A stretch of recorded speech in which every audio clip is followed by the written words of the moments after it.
Market থেকে সর্ষের খোল, তিলের খোল, বাদাম খোল এগুলো তো কিনে আমরা ব্যবহার করতেই পারি, কিন্তু সেগুলো কতটা খাঁটি থাকে সেটারও একটা কিন্তু ব্যাপার থাকে। তো আজকে আমি আপনাদের সঙ্গে শেয়ার করব কিভাবে নির্ভেজাল এবং পাওয়ারফুল গাছের খাবার মার্কেট থেকে খোল না কিনে কিভাবে আপনি বাড়িতেই নিজে তৈরি করে নিতে পারেন।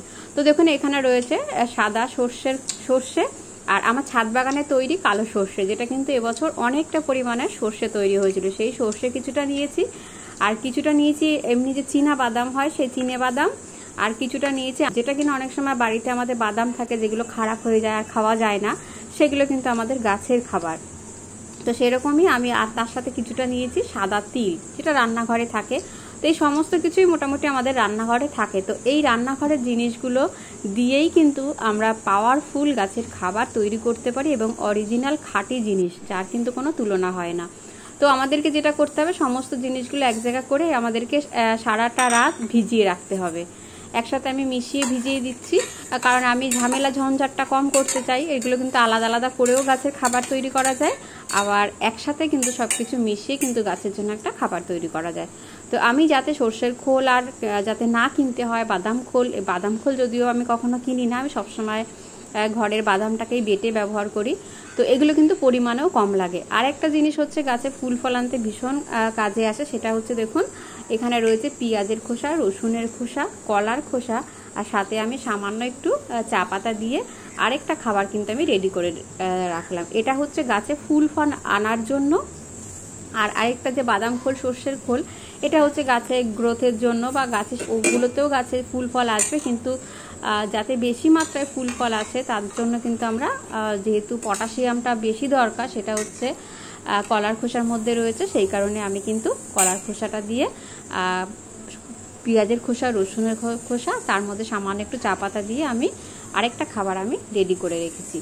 তো এইভাবে আমরা কিন্তু আমাদের বাড়িতে প্রচুর পরিমাণে গাছের খাবার আমরা নিজেরাই তৈরি করতে পারি। বাড়ি ফেলে দেওয়া সবজির খোসা পচিয়ে সেটা থেকে একটা গাছের খাবার তৈরি করা। আবার এইভাবে দেখুন একটা পাওয়ারফুল, বাইরে থেকে আমরা সর্ষের খোল, অনেক রকম খোল যে আমরা কিনে নিয়ে আসি, সেগুলো কিন্তু না কিনে আমরা কিন্তু সহজেই বাড়ির রান্নাঘরে থাকা জিনিসগুলো দিয়েও কিন্তু আমরা গাছের খাবার বানিয়ে নিতে পারি। তো এটা কিছু না, পরিমাণে খুব কম লাগে, কারণ বাদাম খোলগুলো হচ্ছে কি বাদামটাকে পিষে যে দুধটা বার করে নেওয়ার পরে যে অবশিষ্ট অংশটা থাকে সেটা হচ্ছে বাদাম খোল। সর্ষের খোলটাও তাই, আর সর্ষেটা ভাঙানোর পরে তেলটা বার করে নেওয়ার পরে যে ছিবড়েটা থাকে সেটা হচ্ছে সর্ষের খোল। তো এখানে দেখুন যেহেতু এটা সর্ষেটাই নিয়েছি, তো এখানে কিন্তু পরিমাণে অনেক কম লাগবে এবং এটা কিন্তু আরও অনেকটা বেশি গাছের জন্য কার্যকরী। তো আমি বেটে নিয়েছি মিক্সিতে, বেটে নেওয়ার পরে দেখুন চাল ধোয়া জলের মধ্যে কিন্তু আমি এটাকে ভিজিয়ে দিলাম, কারণ যেহেতু চাল ধোয়া জলটা আমি প্রতিদিন এরকম গুছিয়ে রেখে দিই ছাদ বাগানে নিয়ে যাওয়ার জন্য, তো ওর মধ্যেই আমি এগুলোকে মিশিয়ে দিলাম একসাথে। তো এগুলো মিশিয়ে দেবো, আর এই মিশিয়ে দেওয়ার পরে এটাকে কিন্তু আমরা 4 থেকে 5 দিন আমরা রেখে দেবো। আর এর সাথে আরেকটা জিনিস আমরা অ্যাড করব, সেটা হচ্ছে দেখুন গুড়। তো আমার ফ্রিজে এরকম গুড় রাখা থাকে, আর এই গুড়টা বেশ অনেকটাই পুরনো।